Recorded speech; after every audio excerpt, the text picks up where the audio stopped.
My hands trembled as I turned the iron key in the lock of the stone cottage deep in the Silver Pine Mountains. 4 days ago, I caught Trevor reading my private journal, the one where I documented every moment of his control, every instance of fear. He grabbed my wrist so hard I felt the bones shift and said, "You think you can leave me, Ella? You think anyone else will want a broken little Omega like you? I will hunt you down no matter where you run. You are mine." Now I was here, my life savings spent on 6 months of sanctuary. This cottage was supposed to be my hiding place from the man who spent 2 years erasing who I was. Then I heard footsteps. I spun around and froze. A man stood in the doorway, massive and intimidating, wearing dark leather armor studded with metal. Long, dark hair fell past his shoulders, but it was his eyes that made my breath catch. Amber gold, wolf eyes.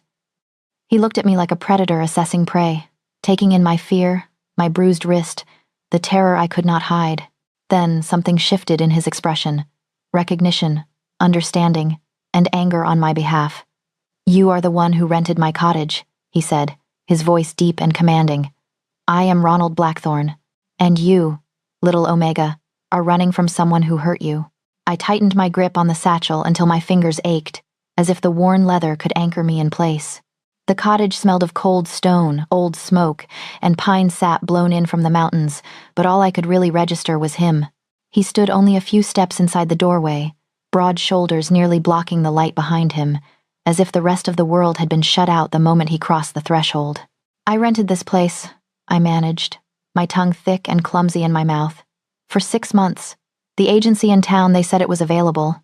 My voice sounded too small in the stone room, swallowed by the low rafters and the heavy silence that followed. He watched me without blinking, eyes tracking the tremor in my hands, the way I clutched my bag like a shield. "They did not ask my permission," he said at last. The words were calm, but something sharp hid beneath them. "This cottage is my private retreat." I swallowed. "My retreat," I almost said. "My hiding place. The one spot on the map I thought Trevor would never find." "I can leave," I forced out, even as my pulse spiked in panic at the thought. Where would I go? I had used every coin I had to get here. I had burned my bridges so thoroughly there was nothing left but ash. He looked at me then. Really looked. Gaze sweeping over my face, my rumpled travel dress, the mud on my boots, the satchel at my side. His eyes stopped on my wrist where the cuff of my sleeve had ridden up, exposing the yellowing print of fingers around my skin. His jaw flexed. The air in the room changed, something darker and more dangerous, rising from beneath his composed surface. "Stay," he said, the word more command than suggestion. "We will discuss the rental later. First, we need to talk about who you are running from." Heat crawled up my neck. I tugged my sleeve down as if that could erase what he had seen. "I'm not." His brow arched, just slightly. The lie withered on my tongue. I turned away, pretending to fuss with the satchel, pretending I was not aware of every breath he took. The cottage was small, a hearth of blackened stone, a rough wooden table, 2 chairs, a narrow bed tucked beneath the window. Now that he was inside, it felt like the walls had crept closer. "I don't know you," I whispered. "I'm not in the habit of telling my life story to strange men who walk into my house and inform me it's actually theirs." Something like amusement flickered in his eyes, quickly buried beneath that controlled stillness. "Fair," he said. "Then let me correct that first." He stepped forward, into the light of the single candle burning on the table. For a heartbeat, the world narrowed to leather and metal and muscle, the curve of a pauldron over his shoulder, the worn straps crossing his chest, the faint scars along his forearms. He looked like he had stepped out of one of the old stories my grandmother used to tell, the kind where warriors strode through blood and fire without flinching. "I am Ronald Blackthorne," he said. "Alpha of the Blackthorne Pack, King of the Northern Territories." The words hit me like cold water. Alpha. King. I had grown up hearing those titles whispered like distant storms. Alphas ruled local packs. Kings ruled clusters of them, entire stretches of land. They were the ones the elders invoked when they talked about laws and borders and the old ways. The Alpha King was a legend, not someone who appeared in your doorway because a rental agent forgot to send a letter. "You're joking," I said weakly. Ronald tilted his head slightly. "Do I look like a man who jokes about his rank?" No. He looked like a man who had ordered armies and been obeyed. Like a man who could snap necks with one hand and sleep soundly afterward. I took a step back, until the edge of the table pressed into my spine. Then, this entire mountain range belongs to my pack, he finished. Every valley, every ridge, every path, including this cottage, including the road you took to reach it. My throat went dry. If he owned all of it, then the moment I crossed the border into these mountains, I had stepped into his territory, into his awareness. Omegas like me were supposed to keep our heads down and move quietly through the world. We were not meant to wander into an Alpha King's retreat and start claiming it as our own. I didn't know, I said. The agency didn't say. I am aware. His voice softened a fraction. The woman who handles my human side business is getting an earful tomorrow. Beneath the irritation, I sensed something else. Curiosity. Wariness. A thread of something that felt startlingly like concern. He inhaled, slow and deep, as if tasting the air. The hairs on the back of my neck rose. Wolves read more than scent when they did that. They read mood, health, fear, secrets. Ella Whitmore, he said, my name rolling off his tongue like he had known it for years. You smell like rosemary and mountain rain. And fear. I flinched. Stop doing that, I snapped before I could think better of it. Stop reading me. One corner of his mouth twitched, but he inclined his head in acknowledgement. Then answer me instead. Who hurt you? Trevor's face flashed behind my eyes, his practiced smile, his soft hands that never had to work as hard as mine, the way they turned to iron around my wrists when I tried to pull away. It doesn't matter, I whispered. He's not here. Yet, Ronald said quietly. The single word sliced through the fragile bubble of denial I had built around myself on the journey here.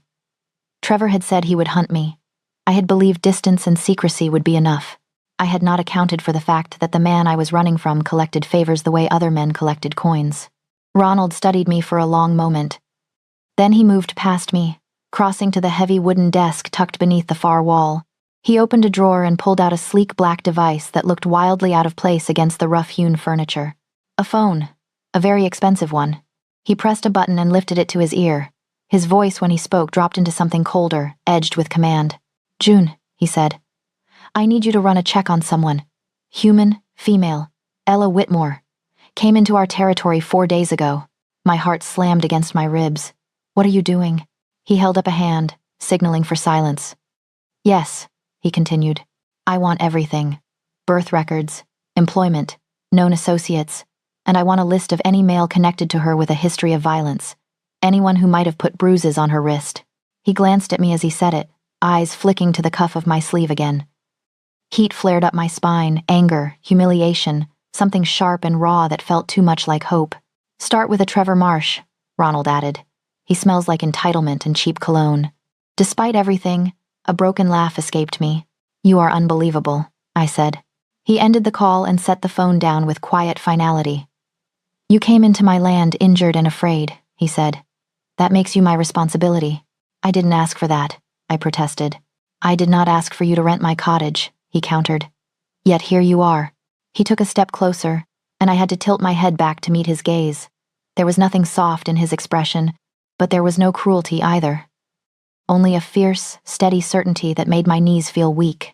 You can leave if you wish, he said. I will not cage you. But understand this, Ella. Whatever you are running from is already on my radar now, and I do not tolerate hunters in my territory. My breath caught. The room seemed to hum around us, the crackle of the fire, the distant wind pressing against the shuttered windows, the steady thud of my heart in my ears.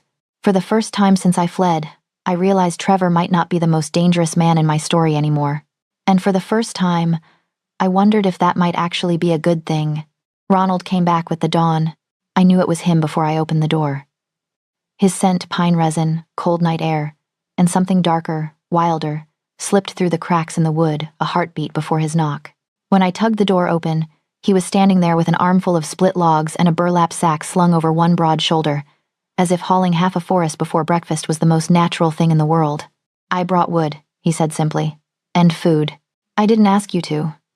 My voice came out thin and scratchy from a night of too little sleep and too many thoughts. I noticed, he replied, stepping past me as though he owned not just the cottage but the ground beneath it. Technically, he did. You also did not ask the fire to go out, yet it did. He glanced at the cold ashes in the hearth. You will need more than stubbornness to survive these mountains. He didn't wait for permission. He crossed to the fireplace, set the logs down with a solid thud, and began to rebuild the fire. Every movement was efficient, economical, as if he'd done it 1,000 times. Kindling stacked just so, larger logs arranged to catch quickly. Flint struck once, twice, until sparks leapt to life. Within moments, flames licked up the wood, and warmth began to chase the night chill from the room. I hovered near the table, arms folded over my chest. "I can take care of myself," I said, sharper than I meant to. The words were an instinct now, the armor I put on whenever someone reached too close. Ronald paused, then straightened slowly.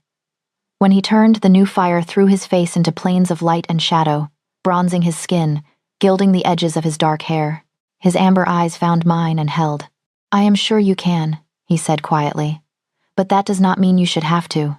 Something in my chest twisted. I looked away first, focusing on the burlap sack he'd brought. "What's in there?" He dropped it onto the table. The smell of fresh bread and smoked meat drifted out when he loosened the knot. Cheese wrapped in waxed cloth, a jar of honey, a paper packet of dried tea leaves. My throat tightened unexpectedly. I hadn't realized how thin my provisions really were until abundance sat on my table like an accusation. "I'll pay you back," I muttered. "Already handled." He shrugged. "The pack keeps stores for winter. Consider it a welcome tax for trespassing in my retreat." I scowled, unsure if he was teasing or declaring some new law. His mouth quirked at the corner, like he'd heard the question and decided not to answer it. The morning passed in a strange kind of truce. Ronald moved around the cottage with the comfortable ease of someone who knew every creak of the floorboards, repairing a loose hinge on the back door, checking the shutters, carrying in extra wood for the stack by the hearth. I brewed tea and pretended I wasn't watching him while I did it. He never asked for my story again, but I could feel his curiosity like a pressure in the room, quiet and controlled. When his phone buzzed once in the inner pocket of his armor, he stepped outside to take the call, leaving the door open just enough for cold air and curiosity to slip through. I told myself I wouldn't listen. Of course I did. "Report," his voice carried, low and edged with that command that made my bones want to obey. A pause. "No, she doesn't appear to know. Yes, that's her name. Ella Whitmore. Human records only do not alert the council. I will handle it." My stomach flipped. He was already digging into my life, my past, while I stood in his house wearing his charity and pretending I wasn't shaking. By midday, clouds had rolled in, turning the light outside the window flat and silver. I was rinsing cups at the basin when a chorus of distant howls rose from the forest, sharp and layered. The sound crawled over my skin, goosebumps prickling along my arms. Ronald's head snapped toward the door. "Stay here," he said, and in that moment there was no room for argument. His voice was pure alpha steel wrapped in velvet. The howls came closer, not wild and chaotic, but patterned, disciplined. I moved to the window despite his order, fingers bunching in my skirts. Through the wavy glass, I saw them emerge from the trees. 3 wolves, their coats shades of gray and black, moving with purpose across the clearing. They shifted at the edge of the yard, bodies rising, stretching, reshaping, until 3 naked men stood in the snow-dusted grass. Before I could look away, Ronald opened the door and stepped out, blocking my view like a deliberate shield. One of the men tossed him a folded bundle from a satchel clothes. I realized belatedly. All 3 of them lowered their heads in unison. "My king," the tallest said, voice carrying easily. "Border Patrol reports no unusual activity. The northern ridge is secure, no sign of rogues." "My king." The words rang in my ears louder than the howls. Ronald acknowledged the report with a nod, the barest flick of his fingers, sending them back to their patrol. It was as casual as a man waving off servants, except these men were warriors, and they looked at him like he hung the moon. He turned then and caught me watching through the glass. For a heartbeat, we just stared at each other, the Alpha King outside in the gray light, the lone Omega inside his cottage, clutching a damp cup with shaking fingers. I opened the door before he could knock. "You're the Alpha King," I whispered, even though he'd already told me. It sounded different now, with his pack bowing to him still echoing in the air. It sounded real. He stepped back inside, fastening the last button on his shirt, armor abandoned on a peg by the door. Without it, he somehow looked more dangerous. Less legend, more man. "I am," he said simply. No boast, no apology. "And I'm..." The words tasted like gravel. I'm just a lone Omega who rented the wrong cottage. His gaze softened, but only a little. You are a lone Omega with no pack protection running from someone dangerous, he corrected. Which means you are now under my protection. Whether you want it or not. The room tilted. That is not how this works, I protested. You don't just claim people. I did not say you belong to me, he replied, the faintest edge entering his tone. I said you are under my protection. There is a difference. One Trevor Marsh will learn very quickly. Hearing Trevor's name in his mouth felt like having a locked box forced open. You had no right to look into my life. You barely know me. And he had no right to put those bruises on your wrist, Ronald shot back, eyes flaring gold. Yet here we are. Silence fell heavy between us. Outside, the wind rattled the shutters like impatient fingers. Inside, my heartbeat thudded loud enough to count. Why do you care? I asked finally, my voice smaller than I wanted it to be. You could have thrown me out the moment you realized I was here. You could have sent your wolves to escort me back to town and washed your hands of me. His expression changed then, something old and hurt flickering beneath the surface. He moved to the hearth, staring into the flames as if they showed him another time, another place. 5 years ago, he said quietly. My younger sister Mira was killed by her mate. The world narrowed to the crackle of the fire and the rough cadence of his voice. She was stubborn, he continued, brave. She loved hard and forgave too easily. When she chose him, we all saw the charm, the promises.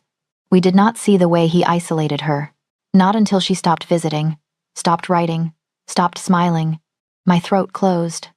I could picture it too easily, a bright girl dimming, excuses layered over bruises. Mira believed she could fix him, Ronald said. That if she loved him enough, he would change. By the time she realized love is not a cure for rot, it was too late. He fell silent. The fire snapped, throwing sparks up the chimney. What happened? I asked, already knowing the answer would hurt. His hands curled into fists at his sides. He killed her. Claimed it was an accident. Claimed she shifted wrong. Claimed he could not stop himself. The council debated. The pack mourned. And I. His voice roughened. I realized all my power, all my titles, meant nothing if I could not protect the one person who needed me most.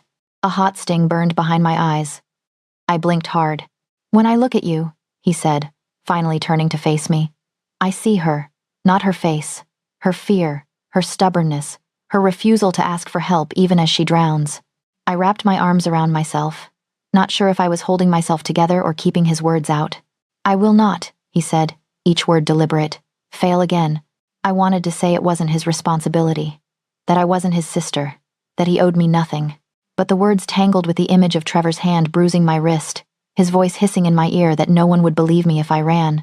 Protection has a cost, I said instead. Alphas don't do anything for free. Something like a smile ghosted over his lips, humorless and sharp. The cost, he said, is that you do not make it easy for the man hunting you. You stay where I can keep you safe. You tell me when he reaches out. You let me do what I should have done for Mira.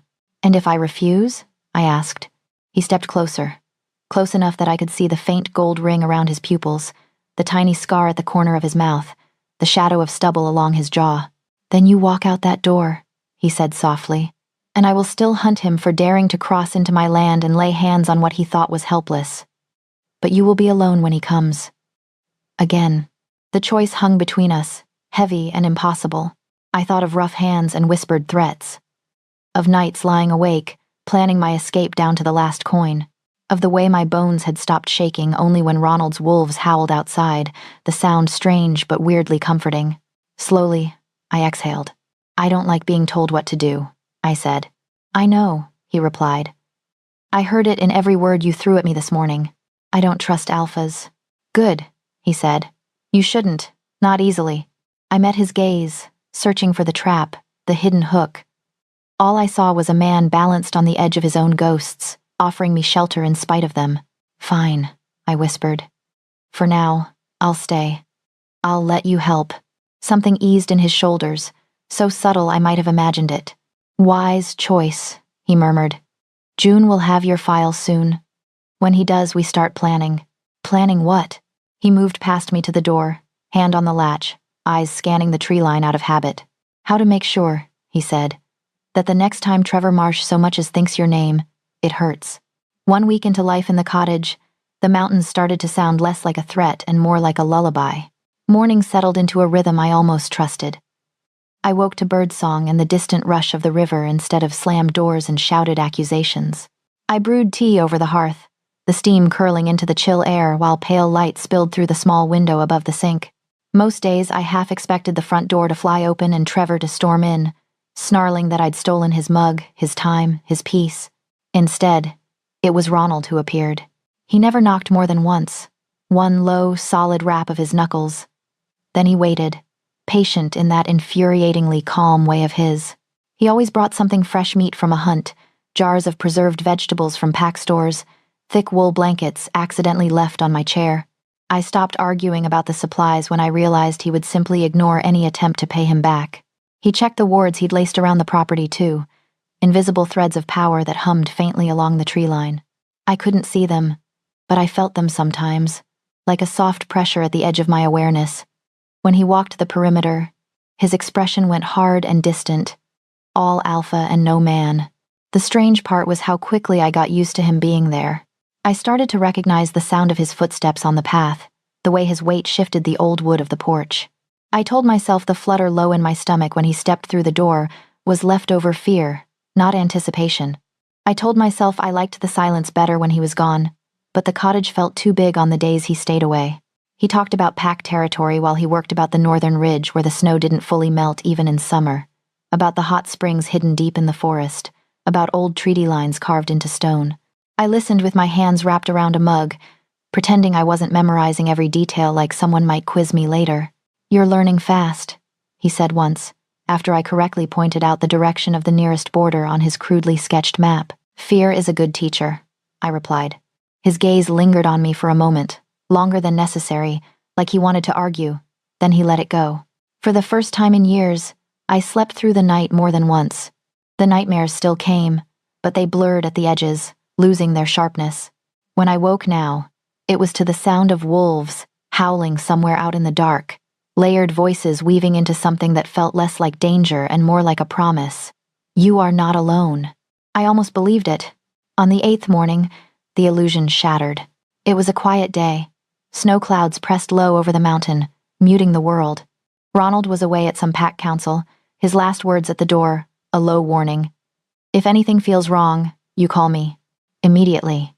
He'd tapped his phone, then the silver charm at my throat, as if both were equally capable of summoning him. "Nothing feels wrong," I'd wanted to tell him. That was the problem. I didn't know how to live without wrongness humming in my bones. I spent the morning sorting herbs at the table, laying out bundles of dried lavender and yarrow, grinding willow bark into fine powder. It was satisfying work, simple and familiar.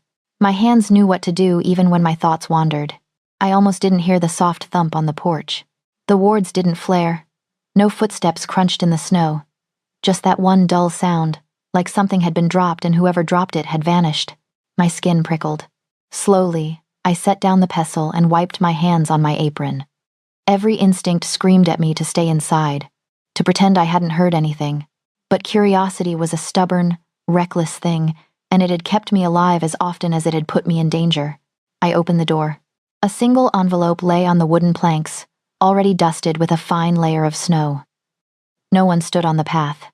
The forest beyond the clearing was still and silent, the trees watching like they knew something I didn't. A faint, unfamiliar scent lingered in the air, wolf, but not one I recognized. Rougher, unaligned. Rogue. I snatched the envelope up and slammed the door shut, my heart punching against my ribs, my fingers cramped around the thick paper, the edges digging into my skin. "Don't open it," some quiet, reasonable part of me whispered. "Burn it. Throw it into the fire and never know." But there was another part. The one that had stayed with Trevor long after the first warning bells. The part that always needed to see, to understand, to have proof. I turned the envelope over. My name stared back at me in tight, familiar handwriting. Ella. The room tilted. My vision narrowed to the loops and slashes of ink, the way the E hooked just slightly at the top, the way the A leaned too far forward. I had watched Trevor write that way on grocery lists, on love notes he left on my pillow after particularly cruel arguments. On the lease He'd insisted be in his name alone. My stomach lurched. I tore the envelope open with clumsy fingers. The first line punched the air from my lungs. "Did you really think you could hide from me, little Omega?" The words swam on the page. I forced myself to keep reading. "I have friends in the supernatural world, friends who owe me favors. I know you are in the Silver Pine Mountains. I know you are alone. It is only a matter of time before I come to collect what belongs to me. You can run all you want, but you know how this ends. You always come back to me. Doe." For a long moment, I just stood there, the letter shaking in my hands, the edges cut into my fingers, but I barely felt it. He knew. He knew I was in the mountains. He had found the territory at least, if not the exact cottage. Somehow, some way, he had wrung information out of someone, charmed them, threatened them, bought them. Trevor never paid for anything with his own blood when someone else's would do. A sound escaped me. It might have been a laugh, or a sob, or both. I folded, knees hitting the rough floorboards, the letter crumpling as my hands spasmed. The cottage, my sanctuary, blurred at the edges. The stone walls closed in until all I could see was Trevor's sneer. All I could hear was his voice whispering in my ear. "You always come back." I didn't hear the door open. I felt the rush of cold air and the impression of a shadow falling over me. "Ella." Ronald's voice cut through the panic like a blade. I looked up. He must have come straight from wherever he'd been, still in dark traveling clothes, snow dusting his boots, the wind clinging to his hair.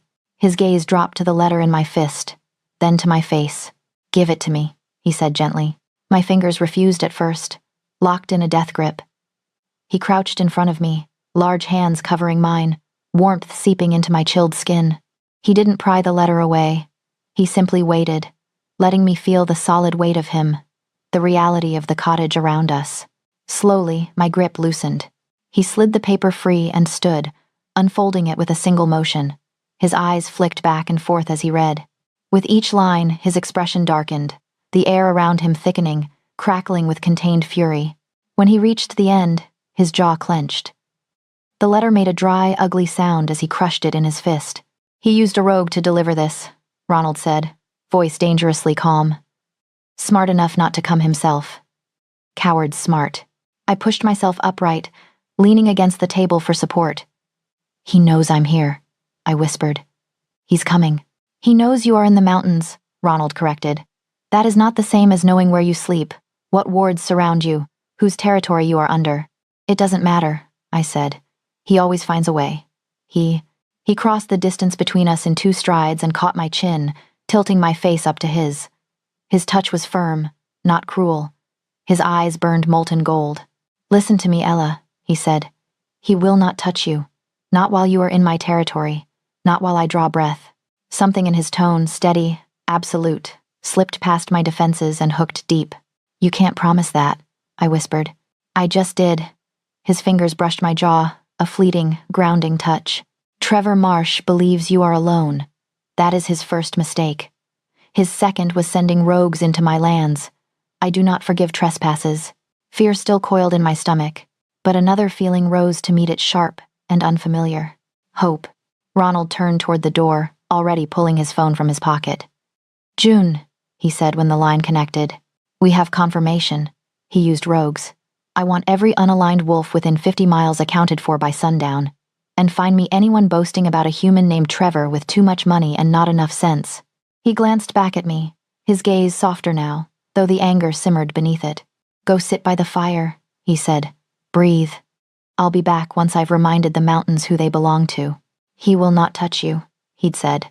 For the first time since Trevor's shadow fell across my life, I dared to believe someone might actually be able to keep that promise. Ronald's promise didn't stay just words. By the next morning, the forest around the cottage felt different.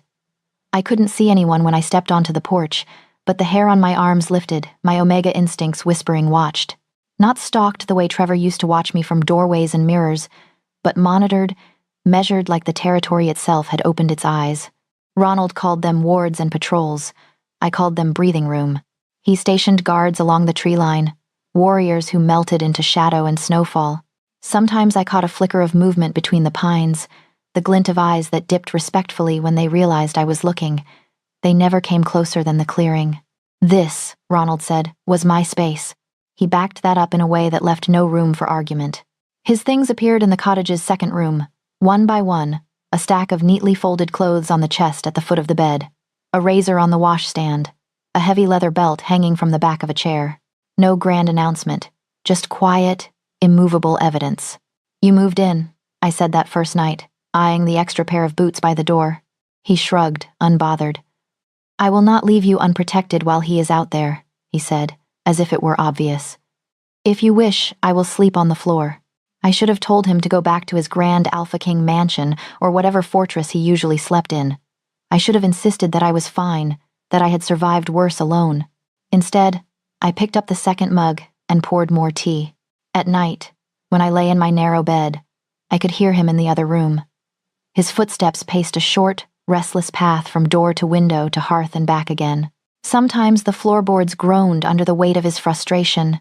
Sometimes I heard the soft, low rumble of a growl, quickly cut off, like his wolf was pacing with him, pressed hard against the surface of his skin. Oddly, it soothed me. I had spent so long straining to hear if Trevor was awake, if he was angry, if tonight would be one of the nights he picked at my every word until I could barely think. Ronald's pacing was different. It said, "I am here." It said, "Nothing will slip past me while you sleep." My body started to believe it before my mind did. The change came on a cold evening when the wind howled around the cottage and snow hissed against the shutters like whispered threats. Ronald had tended the fire until it roared, the orange light painting the stone walls in flickering warmth.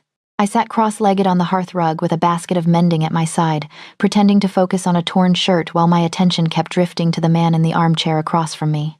He looked almost relaxed, one arm draped over the back of the chair, long legs stretched toward the fire. He'd stripped down to a simple dark shirt and trousers, but even without the armor, there was nothing soft about him. The flames carved shadows along his cheekbones, caught in the amber ring around his pupils. He was talking about something pack succession laws, maybe, or a story about a young warrior who'd tried to challenge him and regretted it halfway through the first punch. His voice rolled low and steady, filling the room, wrapping around me like another blanket. "I laughed at something," he said, the sound surprising me with how easy it felt. The laugh shivered through the air, bounced off stone and flame, and then, something tugged inside my chest. It was subtle at first, a gentle pull just beneath my sternum, like an invisible thread had hooked into me.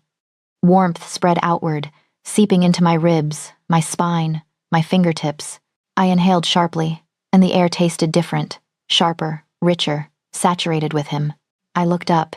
Ronald had stopped talking mid-sentence. His gaze locked onto mine, pupils blown wide, the amber almost swallowed by molten black. The firelight caught his eyes and turned them into twin suns. The pull tightened. It wasn't just emotional, wasn't just attraction or gratitude. It was something older, deeper, a current of energy that flowed from him to me and back again, humming like a live wire. I felt his presence everywhere in the warmth of the room, in the beat of my own heart, in the way my skin tingled as if expecting a touch that hadn't come yet. The stories I'd heard as a child rushed back all at once. Fated mates, threads of moon magic tying souls together, bonds that could heal or destroy. No. I snatched my gaze away, fingers digging into the fabric in my lap. Panic flared, cold and sharp, cutting through the heat. "No, no, no. I can't," I whispered, the words tearing out of me before I could stop them. "I cannot do this." The air shifted. Ronald moved, the chair creaking as he leaned forward. "Ella, I can't belong to anyone ever again," I said, louder now, the old fear roaring back up like a wave. "I just got out. I just learned how to breathe without asking permission first. I can't be tied bound to an Alpha King of all people. I can't." "You would not belong to me," he cut in, voice low but firm. I forced myself to look at him. His eyes glowed in the firelight, the amber ring bright, wolf close enough to taste. But there was no hunger there, no possessive greed, only a fierce, aching steadiness. "You would belong with me," he continued. "There is a difference." My chest heaved. "It doesn't feel like a difference." "That is because every bond you have known so far has been a cage," he said. Trevor twisted the idea of together into ownership. "That is not what this is." He tapped his chest, then gestured loosely toward me. "A mate bond is not chains, Ella. It is a bridge, two people choosing to meet in the middle. Equals." "Equals," I echoed, almost bitter. "You're an Alpha King. I'm a lone omega who can barely keep her hands from shaking. You are a healer with more spine than sense, he said without hesitation. You ran without a pack, without money, without guarantees. You walked into unknown territory on sheer stubbornness and a handful of herbs. Do not insult yourself by pretending that is weakness. Heat burned behind my eyes. I looked away, studying the pattern in the rug so I didn't have to see whatever was in his expression. The pull in my chest hadn't faded. If anything, it had settled into a steady thrum, syncing with my heartbeat. Every time he shifted, it tugged, like an invisible line connecting us. It terrified me how much my body liked it, how safe it felt, how right. I'm not ready, I said finally, voice small. I don't know if I ever will be. I am not asking you to decide tonight, he replied, or tomorrow, or next month. I heard him stand, felt the air disturb as he crossed the space between us. He knelt so we were almost eye to eye, though I still had to tilt my chin up. I am only asking you to let it be, to not run from it before you understand what it truly is. What if it takes away who I am? I whispered. What if I disappear into you the way I disappeared into him? His gaze softened, something raw and vulnerable flickering there. If this bond makes you smaller, he said, then I will tear it out of my own chest. I blinked. You can't. He gave a faint, humorless smile. No, but I would try. Silence stretched between us, thick but not suffocating. May I? He asked then, reaching into the inner pocket of his shirt. I nodded, more curious than afraid now. He pulled out a small silver charm on a thin chain. It was simple, an oval disc etched with delicate runes, edges worn soft with age. When he placed it in my palm, it was warm, as if it had been pressed against skin for a long time. My sister wore this, he said quietly. Mira. Our mother carved the runes herself the day she was born. Protection, strength, clarity. His throat worked around the words. I could not save her, but I can give this to you. I stared at the charm, the metal catching the firelight, throwing tiny sparks across my skin.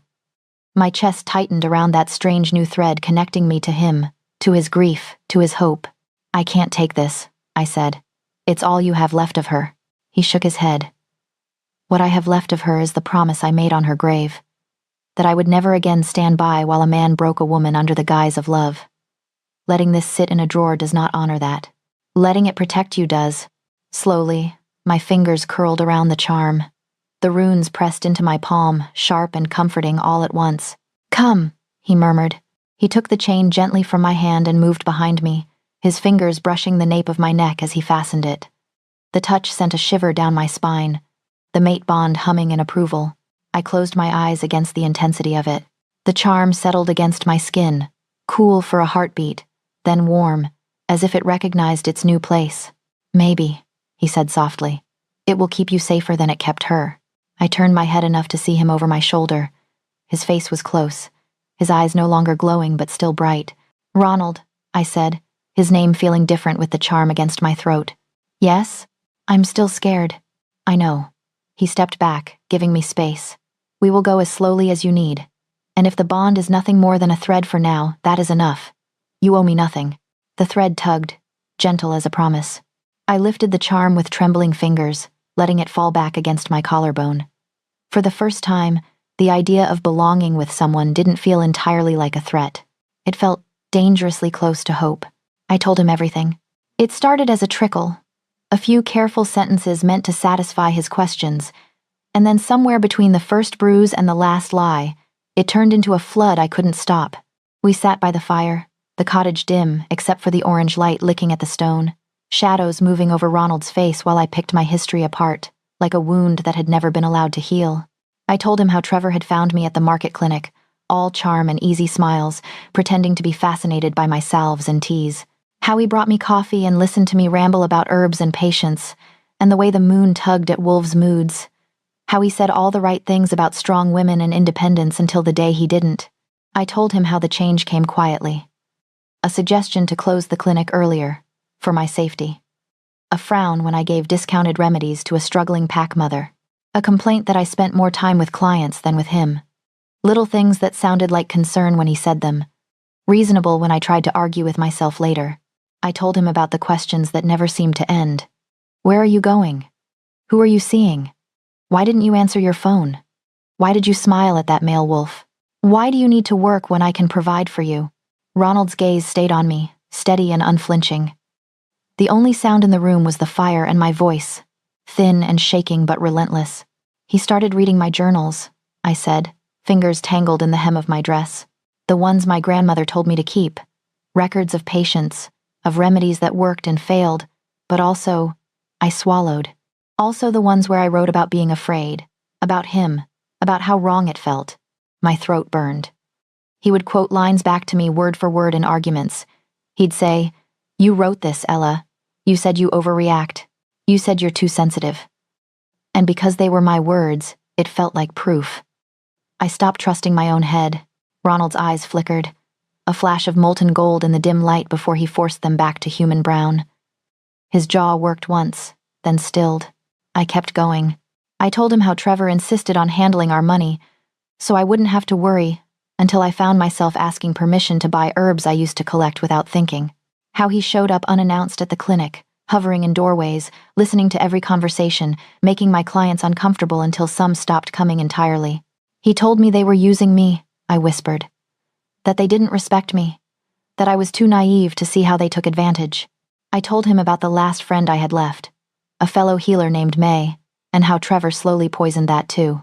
Little comments, jokes about May's motives, suggestions that she had feelings for me I'd never noticed, that she wanted to break us up out of jealousy. Eventually, I stopped answering her messages, I said. It was easier than listening to him accuse me every time my phone buzzed. By the time I reached the final night, my voice was raw. I came home early, I said. My hands moved without my permission, miming the old motions, the key in the lock, the bag sliding from my shoulder. He didn't hear me at first. He was in the bedroom, sitting at my desk with my journal open and my phone in his hand. I could still see it, the way he'd looked up, not surprised or guilty, just annoyed at being interrupted. He told me he'd found a new entry, I continued, the one where I planned my escape. The memory slammed into me with full force.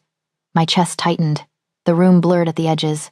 I said he had no right, I whispered. That it was my private writing, my life. I told him I was leaving. My fingers slid unconsciously to my wrist, to the lingering yellow marks just beneath the charm Ronald had given me. He laughed, I said. Then he grabbed me, hard. I heard something crack. He pushed me against the wall and said, the words caught in my throat like splinters. He said, "You think you can walk away from me, little Omega? You belong to me. No one else will put up with you. You'll come crawling back like you always do." Silence swallowed the cottage. Ronald hadn't moved while I spoke, but now I could feel the tension boiling off him. His hands were clenched on his knees, knuckles pale, tendons stark. His eyes flickered again, brown flashing to bright, dangerous amber and back, as if his wolf kept slamming itself against the bars of his control. "And the bruises?" he asked, voice low and careful. "From him pulling me away from the door when I tried to leave," I said. "From him shaking me. From when he shoved me onto the bed and told me I wasn't thinking clearly. That we just needed to talk." I forced myself to meet his gaze. I got away when he went to answer a call. Climbed out the window, took the money I'd hidden, and ran. The last word came out as a gasp, more than a sound. For a moment, I thought Ronald might break something. The table, the chair, the world. He stood suddenly, the armchair scraping back. The firelight turned him into a dark, furious silhouette. He didn't speak at first. He walked to the window, shoulders rigid, hands fisting and flexing at his sides as he stared out into the forest. The wards hummed faintly in the distance, answering something in him. When he did speak, his voice was quieter than I expected, but it vibrated with barely leashed fury. "Tomorrow," he said. "I am sending trackers to find out everything about Trevor Marsh. Where he is, who he is working with, what his plans are, every debt he is owed, every favor he has called in." He turned his head just enough that I could see the sharp line of his profile, the set of his mouth. "And then," he continued, "I am going to make sure he understands what happens when someone threatens what is mine." Cold shock punched through the strange warmth that had been building between us.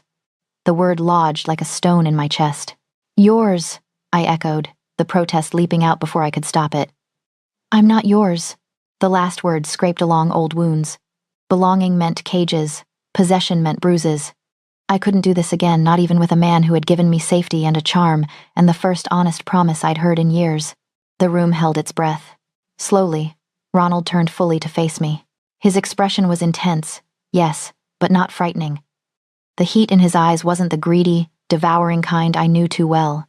It was something fiercer, older, tempered by a grief I had only begun to understand. "No," he said, each syllable steady. "You are not mine." I exhaled, a shaky rush of air I hadn't realized I was holding. "But you are under my protection," he added. "And in my world, that is the same thing." I opened my mouth to argue, to say that protection had always come with invisible chains in my experience.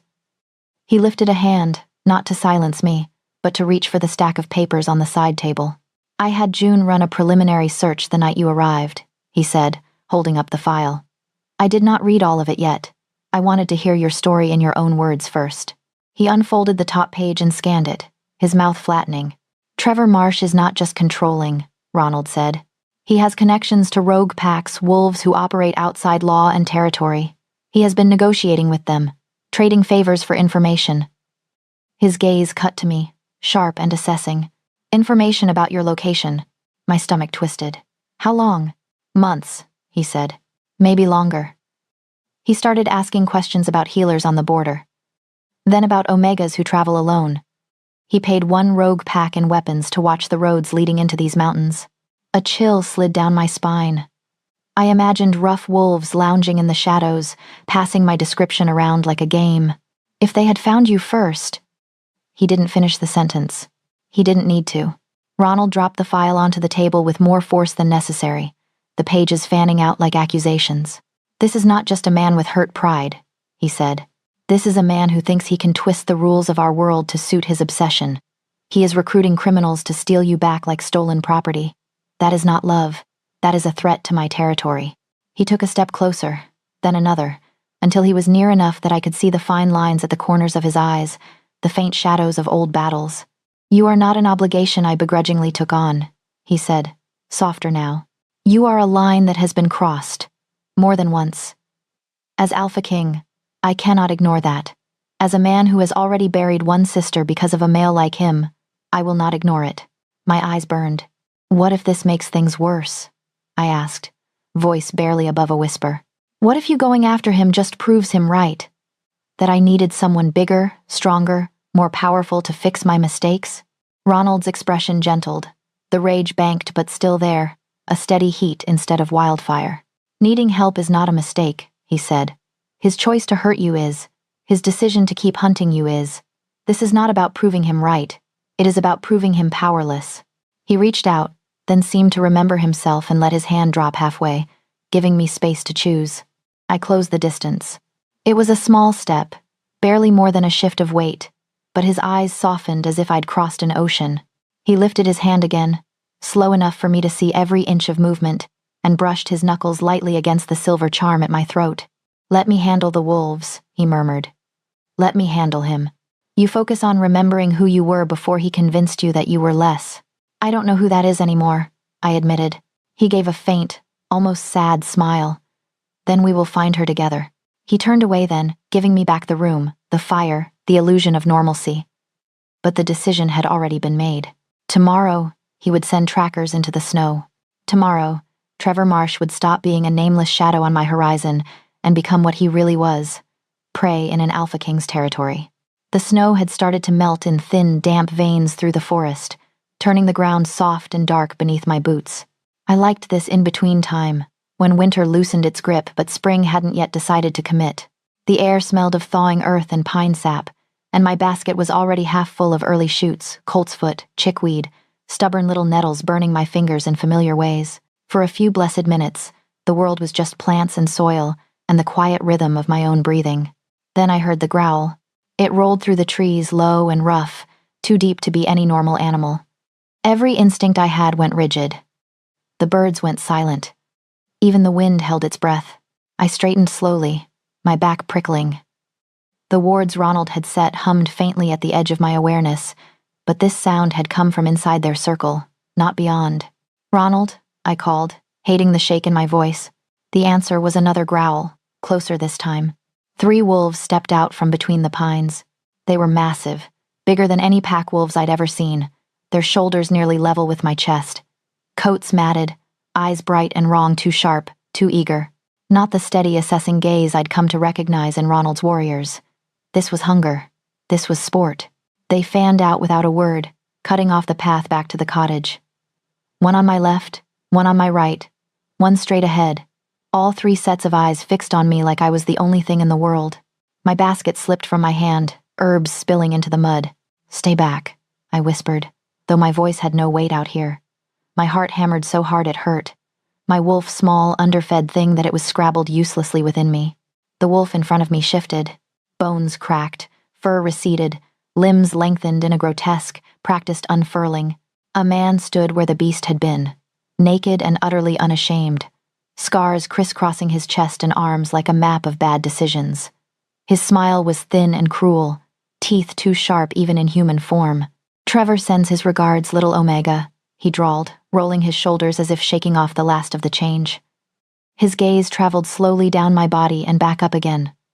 Like I was livestock at market. "He paid us well to bring you back, alive if possible." His smile widened, but he was not particular about the condition. My mouth went dry. The forest seemed to tilt, trees leaning in. "Run," something inside me insisted. Now, my body didn't need to be told twice. I spun on my heel and bolted into the underbrush, branches whipping at my face, roots clawing at my boots. Behind me, the men laughed a horrible, delighted sound, and then I heard paws slam into the earth. They were faster. Breath tore at my lungs, cold air burning my throat. Footsteps pounded closer, 4 legs, not 2, gaining with terrifying ease. Panic flared, hot and wild, but beneath it something else rose too, something that felt like cool water pouring through my veins. My magic. I'd always used it in gentle ways, steeping herbs, easing fevers, coaxing wounds to close. But the same force that could knit flesh back together could also hold it apart. My grandmother had told me that once, in a hushed tone that said it was knowledge, not instruction. Now, with death snapping at my heels, I stopped thinking and reached. The earth answered. Energy surged up from the ground, through my boots, my legs, my spine. I flung my hand back on instinct, fingers splayed, and felt it rush out of me in a low, shimmering wave. The air behind me thickened, the scent of crushed pine and iron blooming in the space between heartbeats. The first wolf hit it like a wall. A yelp split the air. I risked a glance over my shoulder. The wolf that had been closest skidded, claws tearing grooves in the soft earth as he fought the invisible resistance. The others slammed into the barrier a moment later, snarling, pushing against the unseen force that bent but didn't quite break. It slowed them. It didn't stop them. The strain dragged at my muscles, at my lungs. Holding the barrier felt like trying to push back the tide with bare hands. My steps faltered. The lead wolf's eyes met mine through the shimmering air, and I saw it there the moment he realized all he had to do was keep coming. He dug in and pushed harder. The barrier buckled. My knees hit the ground. The impact knocked the breath from me. The magic wavered, slipped, snapped. They surged forward. I curled in on myself, bracing for teeth, for claws, for the hot, tearing pain I'd spent months running from. The world exploded into movement. A black shape streaked past me, a blur of muscle and shadow. The air boomed with the force of it, like a storm breaking. A snarl ripped through the clearing, so loud it rattled my bones. Ronald. He hit the first rogue mid-leap. One moment there was a gray wolf sailing toward me, jaws open. The next there was a tangle of fur and fury as a massive black wolf collided with him. Ronald's wolf form was bigger than any of them, bigger than I'd even imagined. His coat so dark it seemed to swallow the light, eyes burning molten gold. He didn't hesitate. He didn't posture. He went for the throat. They rolled across the forest floor in a blur, snarls and yelps tearing at the air. I scrambled backward on hands and knees, heart in my throat, trying to get out of the way. The other 2 rogues recovered quickly. One lunged for Ronald's exposed flank, the other for me. An answering chorus of howls split the air. Shapes erupted from the trees, wolves, 6 at least, fur ranging from silver to deep brown. Ronald's warriors. They hit the rogues like a crashing wave, bodies slamming together in a whirl of teeth and claws. The forest became a battlefield. I pressed my back against a tree, fingers digging into the bark, forcing myself to focus on breathing. The magic inside me still hummed, overtaxed and shaky, but present. I held it close, ready to throw up another barrier if anything came near. Ronald's wolf stood out even amid the chaos. He moved with terrifying precision, every strike meant to maim, every bite to end a threat. He shook the gray lead rogue like a toy, then released him just long enough to dodge a snap from another, only to whirl and drive him into the ground. For a wild, surreal moment, I understood why wolves followed him. He wasn't just strong.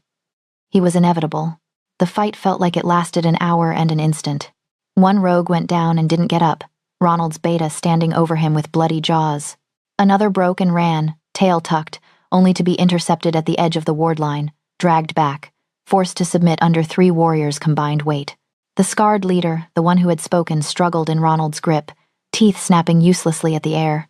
Ronald's jaws were locked around the wolf's throat, not quite crushing, just holding, an obscene sort of mercy. The rogue finally went still, sides heaving. Submission. Ronald held him there for another beat, making sure the message was burned into bone and memory, before he released and stepped back, hackles high, chest heaving. His eyes swept the clearing, counting, assessing. Then they found me. He shifted. The change was fast, violent, his massive wolf body folding in on itself, reshaping until Ronald knelt naked in the snow, chest smeared with blood that wasn't his. Steam rose from his skin in the cold air. He didn't seem to notice. In 3 long strides, he was in front of me. Before I could think to protest, he pulled me into his arms. I stiffened on instinct. Old reflex. Then the reality sank in. No hands digging into my flesh, no voice in my ear telling me how stupid I'd been. Just warmth. Just the rapid thud of his heart under my cheek, faster than usual, betraying the fear he'd never admit. "You're shaking," he said roughly. Yeah, I managed, the word catching on a breathless laugh that wasn't really a laugh at all. Almost being kidnapped will do that. He eased back enough to scan me, his hands surprisingly gentle as they ran over my arms, my ribs, my face, checking for wounds.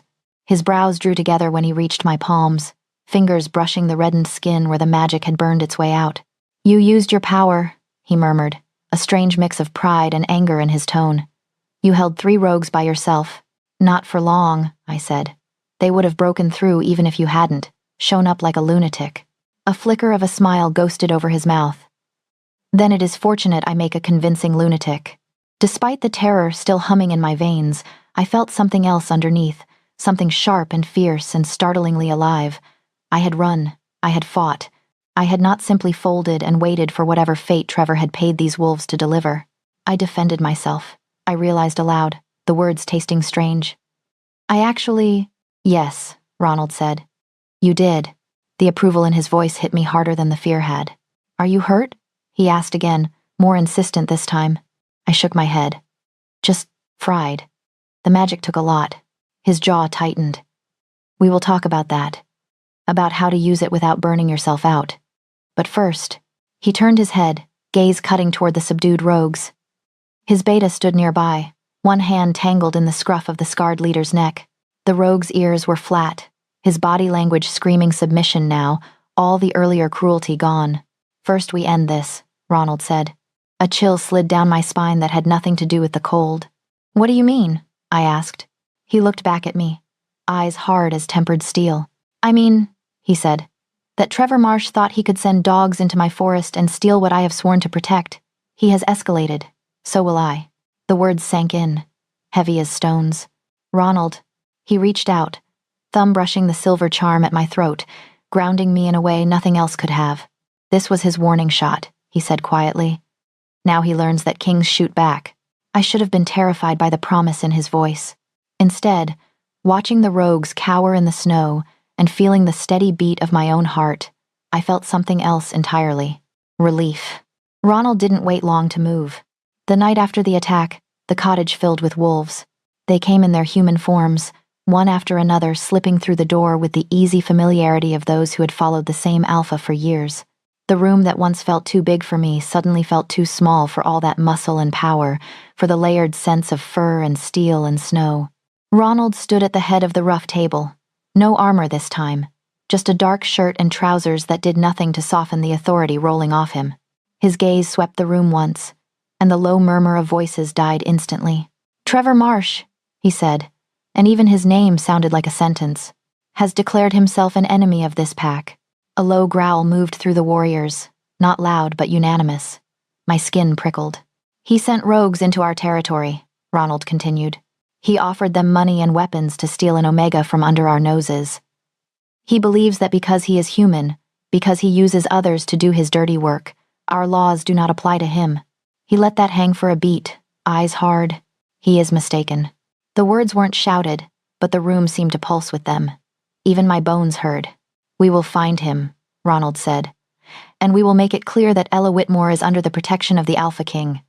Anyone who touches her answers to me. The way he said my name in front of them did something strange to my chest. I felt a dozen pairs of eyes flick toward me where I stood near the hearth, but none lingered disrespectfully. If anything, I saw curiosity, sympathy, a few glimmers of rage that didn't belong to me. One warrior, broad-shouldered and scarred, bared his teeth. Permission to tear the human apart when we find him, my king. A few chuckles rolled through the room. Denied, Ronald said dryly.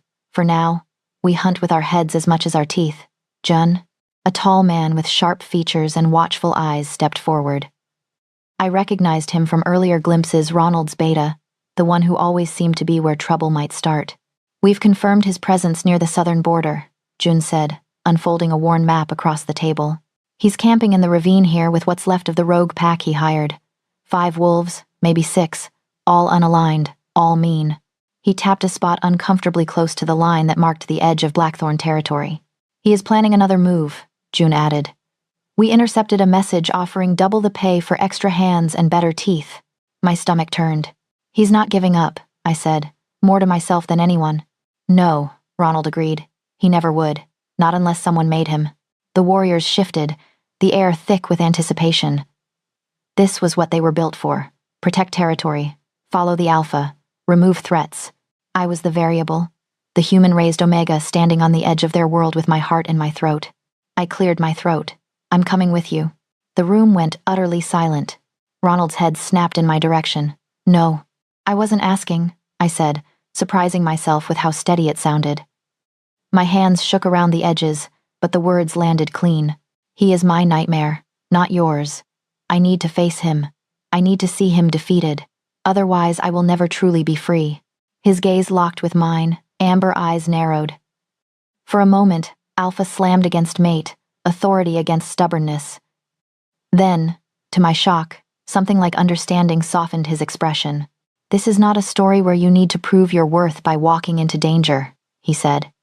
You have already done more than enough of that. I'm not trying to prove anything, I replied. I don't want to hear about it from a distance. I don't want to wake up every night wondering if you really stopped him, if he's still out there somewhere, waiting.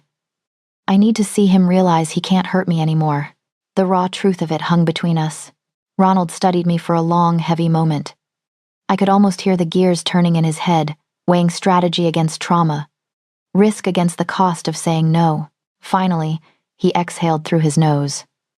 You stay behind me, he said. You do not engage him directly. You do not speak to him unless I say you can. And if I tell you to run, you run. Do you understand? I nodded. I understand. I also knew, deep down, that if it came down to him or me, I would not run. Not anymore. He knew it too. It flickered in his eyes, a spark of reluctant respect and quiet dread. He turned back to his warriors. June, you'll lead the flanking unit, he said. Talon, you take high ground. I want eyes on them from the ridge before we move in. No one engages until I arrive. A chorus of yes, my king answered him. The plan came together quickly. All maps and gestures and shorthand I was only beginning to grasp. Ronald didn't exclude me, but he didn't center me either. I was part of the equation, not the focus of it. Somehow, that helped. We left at dawn 2 days later. The forest looked different when you walked through it with a pack. The silence wasn't empty. It was full of unspoken signals, snapped twigs, low whistles, a flick of fingers that meant, stop, listen, go. Wolves ran ahead in their animal forms, shadows slipping between trees, while those of us in human skin followed along narrow paths only they seemed to know. Ronald stayed near me, never more than an arm's length away. He wore his armor again, dark leather and metal snug against his broad frame, the sight of it sending an odd mix of fear and safety curling through me. His hand brushed my back once when the trail turned steep. He didn't grab, just steadied, then let go. What if he runs? I asked quietly as we walked. What if he sees you and bolts? Then we chase him, Ronald said. That is the thing about men like Trevor. They are good at hunting prey that won't fight back. They are very bad at being prey. We moved in near silence for hours, the world shrinking to the crunch of snow under boots and the mist of our breath. My nerves frayed at the edges, but exhaustion dulled them into a strange clarity. Step, breathe, don't trip. By mid-afternoon, the trees thinned.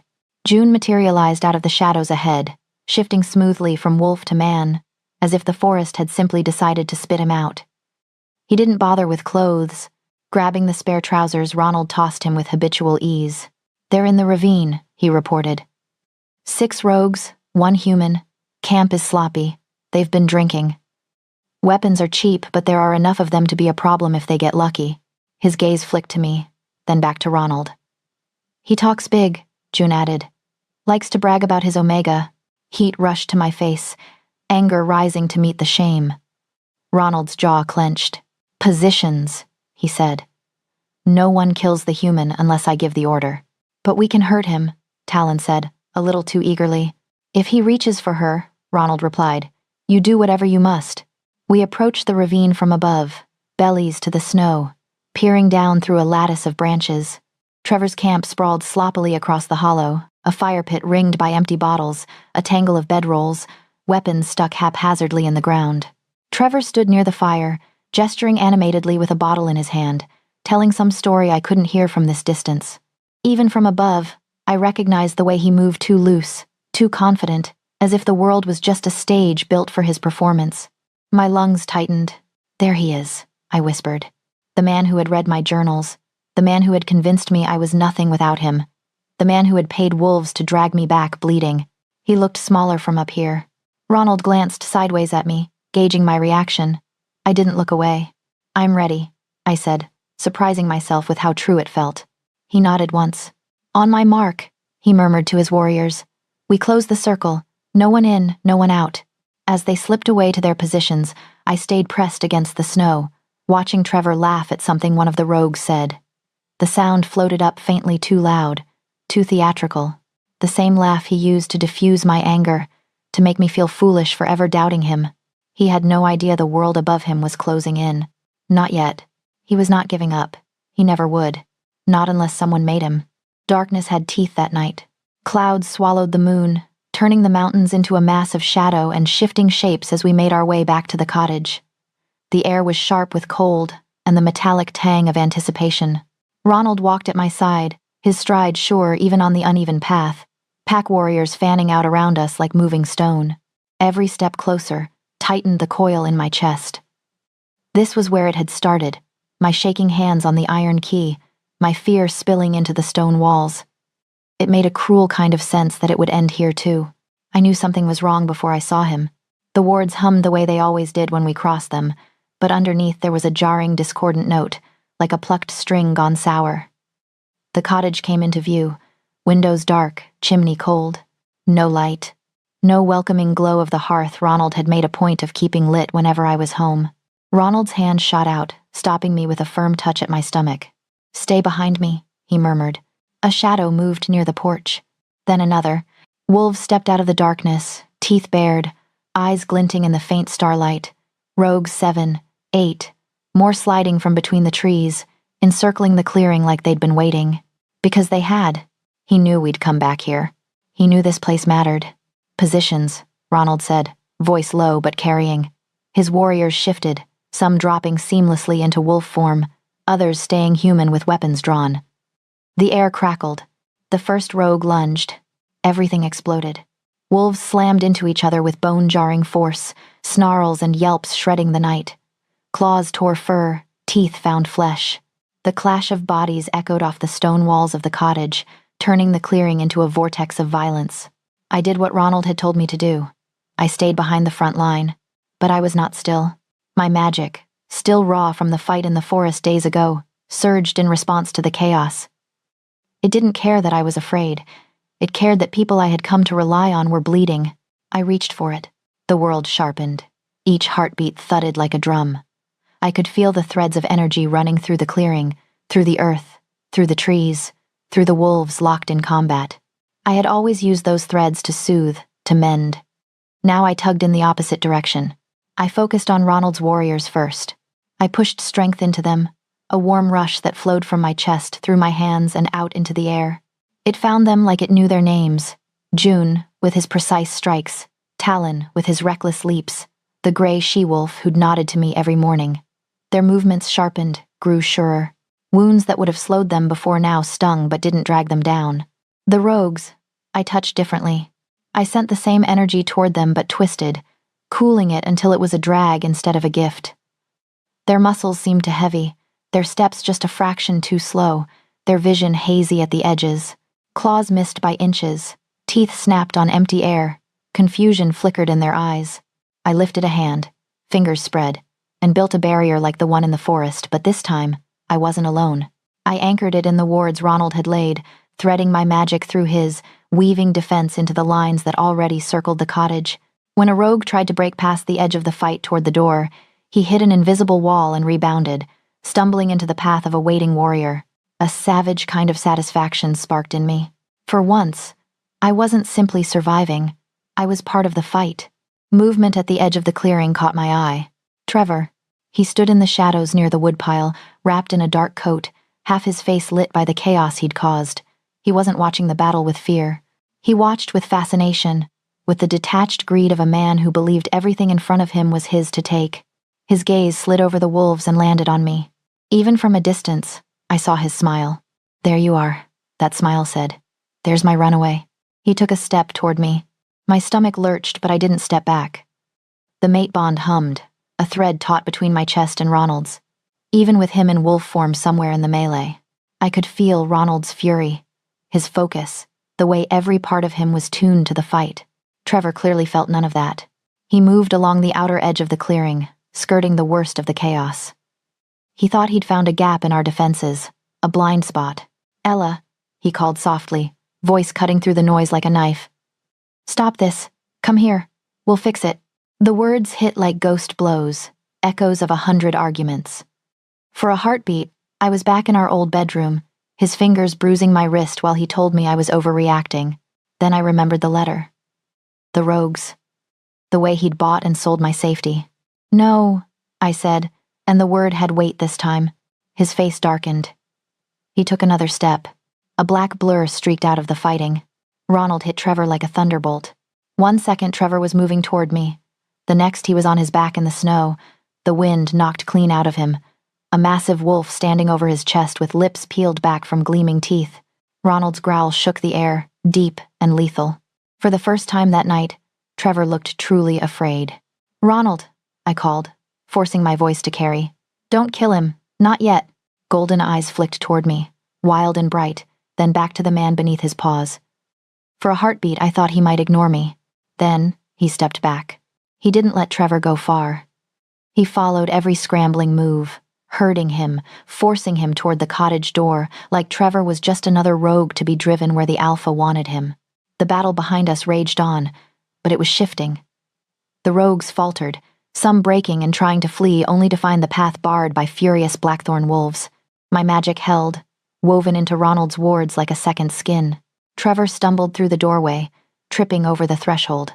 Ronald shifted mid-stride, fur melting into skin, bones reforming until the Alpha King strode into his own cottage wearing nothing but blood and command. I followed, legs shaky but determined. Inside, the great stone room was lit by dozens of candles. Ronald must have ordered lit before we left flames in sconces, on the table, along the mantel. Their light bathed the rough walls in gold, glinting off his armor where it hung on its peg, catching in the braid over my shoulder and the simple olive dress I wore. Fitting, some distant part of me thought, stitch the end of the story over the beginning. Trevor tried to regain his composure. He pushed himself upright, smoothing his coat with shaking hands, attempting a smile that didn't reach his eyes.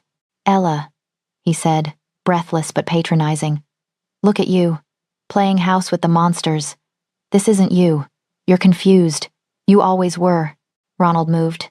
He closed the distance in 2 strides, one hand slamming into Trevor's chest, driving him back until his shoulders hit the cold stone wall. The impact rattled the room. Ronald's fingers wrapped around Trevor's throat, not squeezing, Not yet, just reminding him how easy it would be. The woman you have been hunting, Ronald said, his voice low and deadly calm, belongs to no one. Trevor's eyes bulged. His hands scrabbled at Ronald's wrist, finding no give. Ronald leaned in, his face inches from Trevor's, every line of his body coiled. She is under my protection as Alpha King, he continued. You will leave Packlands tonight. You will never return. You will never speak her name again. Spittle flecked Trevor's lips. You can't. If you ever come near Ella, Ronald interrupted, his tone dropping to something that made even my wolf shiver. I will hunt you to the ends of the earth and tear you apart.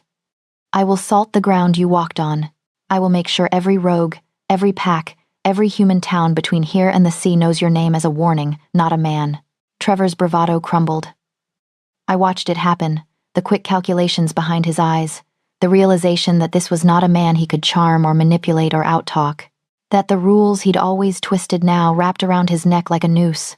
He nodded frantically, the movement jerky under Ronald's grip.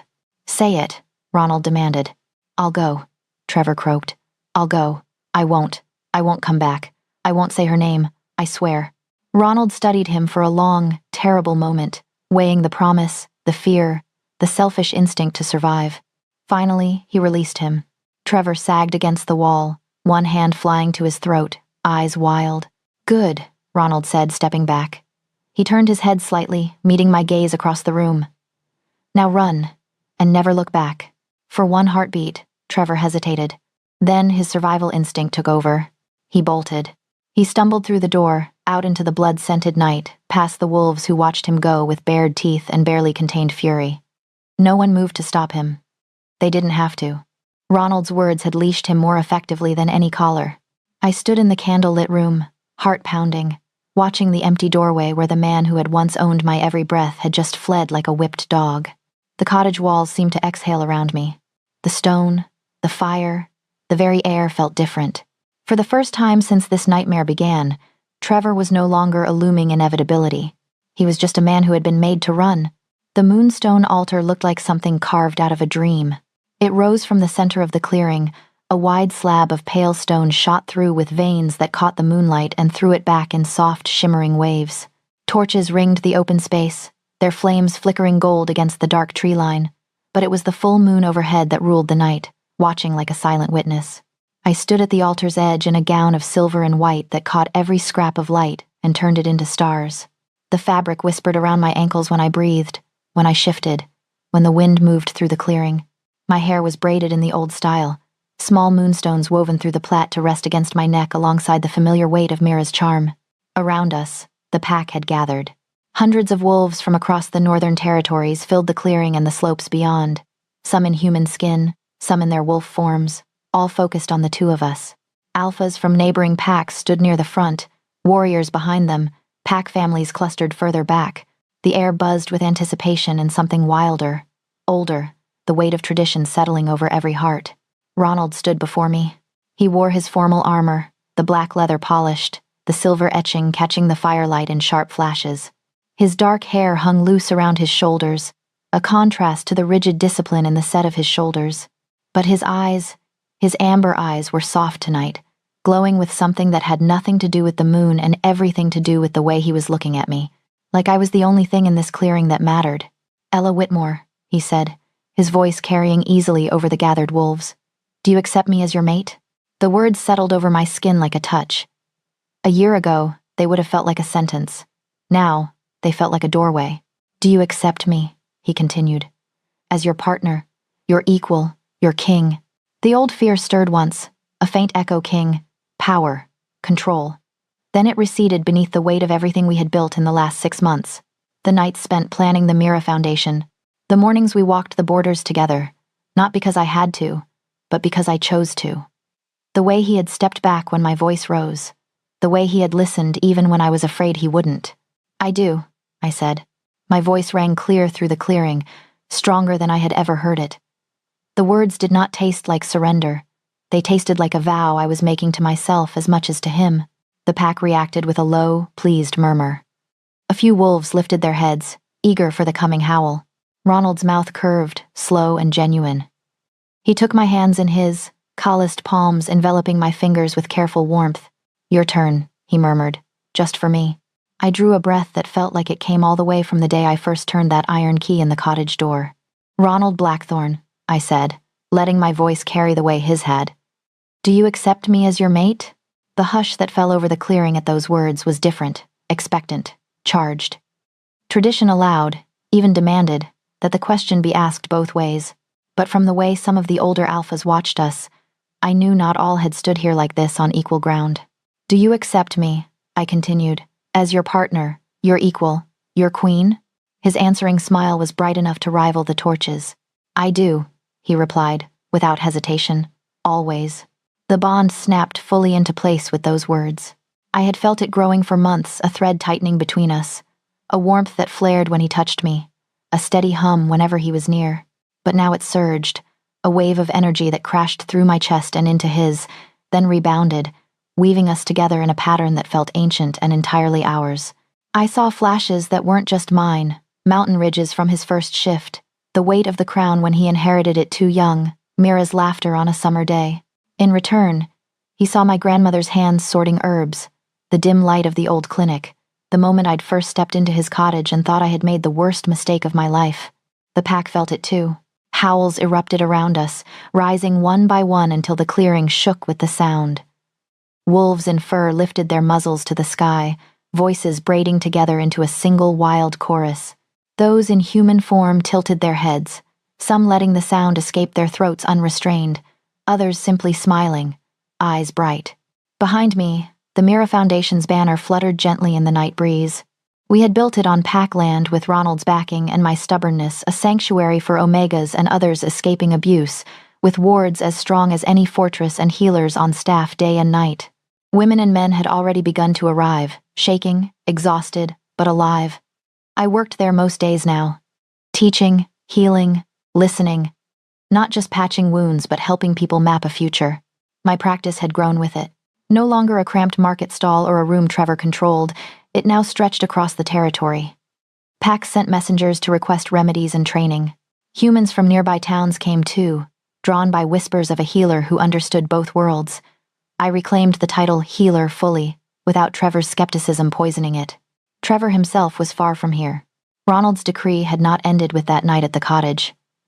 Word had spread quickly through packs, through rogue channels, through the very human networks Trevor once believed made him untouchable. He had been exiled formally, his name stripped from every pack record. In some circles, it had become a warning, exactly as Ronald promised. He had not come near me since. The bond between Ronald and me thrummed, steady as my heartbeat. It didn't choke. It didn't demand. It simply was an extra spine, an extra set of lungs, a place to lean and be leaned on in turn. Ronald stepped closer, his voice dipping so only I could hear over the fading howls. Are you happy? He asked. The moon painted silver along the edges of his hair, catching on the faint scar at his jaw, the one I'd kissed 100 times in private and never once in public. His hands tightened around mine, not possessive, just present. I thought of the stone cottage, of the girl who had arrived there with shaking hands and a heart full of fear. I thought of the wolves who had become my family, of the survivors who now had beds and warmth and someone to believe them. I thought of Ronald's pacing footsteps in the next room on those early nights, of how they had become as comforting as any lullaby. I am free, I said. I felt the truth of it echo through the bond, through the clearing, up into the night sky where the moon watched and, perhaps, approved. And I am home. His eyes softened in a way I had only ever seen them do for me. He released one of my hands to wrap his arm around my waist, pulling me closer as the pack's howls shifted into cheers and applause, and the kind of chaotic celebration only wolves could manage. For the first time in a very long time, I let myself simply exist in that moment. No past chasing me, no future looming like a threat. Just moonlight, stone, the man at my side, and the life we had fought like hell to reach. Now it's your turn. Tell me in the comments where you're watching from, and what your favorite moment in this story was: the first time Ella turned the key to the cottage, the moment Ronald faced Trevor, or the ceremony under the moon. And before you go, rate this story on a scale of 1 to 10. Your rating and feedback help shape the next dark, twisty chapter waiting to be told.